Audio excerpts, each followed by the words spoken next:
Moi, mun nimeni on Marko Poskiparta, mä oon tänään täällä Turun Tempurin myymälässä ja mulla on täällä tänään mun seurana Rasmus. Jes, moi. Ja Rasmus, kokeillaan yhtä juttua. Tää saattaa tuntua vähän oudolta.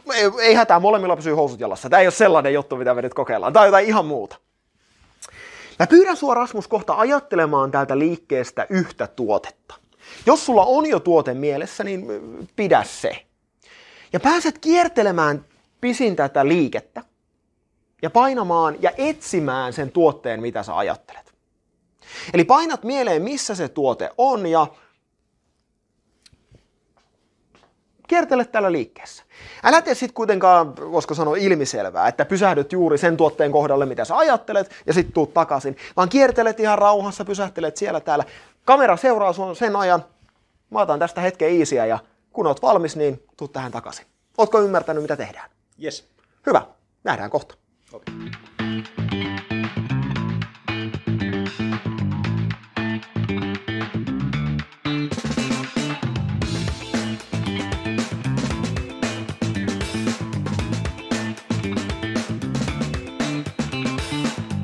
Olikin muuten aika mukavaa tässä hetken aikaa ottaa easyä. Huomaa, että on Tempurin patio.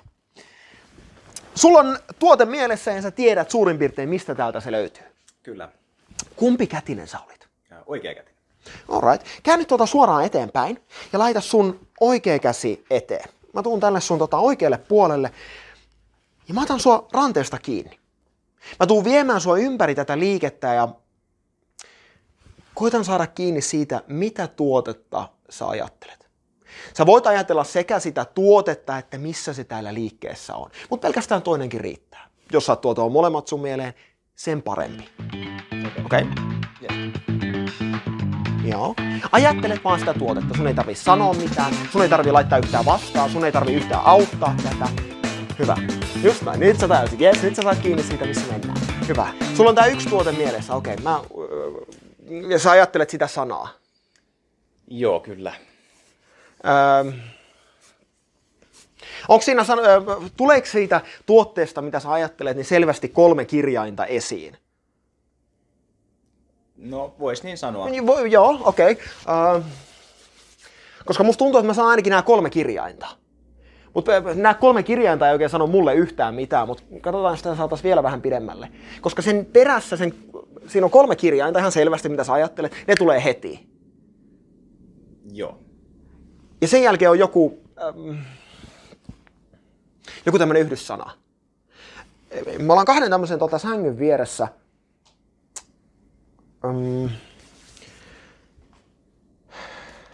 No katsotaan. Se sana, tämä ensimmäiset 3 kirjainta, mitä mulle tuli mieleen, on tämmöinen kuin A, R ja C.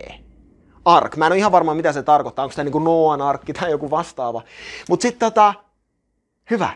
Joo. Siinä tulee tämmönen ei sänky, vaan vuode. Ja niitä on vielä 2. Se on pari vuode, eiks niin? Sä ajattelet ark, pari vuodetta. Kyllä. Kyllä, olet oikeassa. Osaatko sä sanoa, onko se jompikumpi näistä? Joo, kyllä, se on tämä. Se on tämä? Kyllä. Hyvin ajateltu. Eikö se ole aika outoa? No kieltämättä joo. Hei, kiitos Rasmus. Yes. Ja hei, terveiset täältä Turun Tempurista.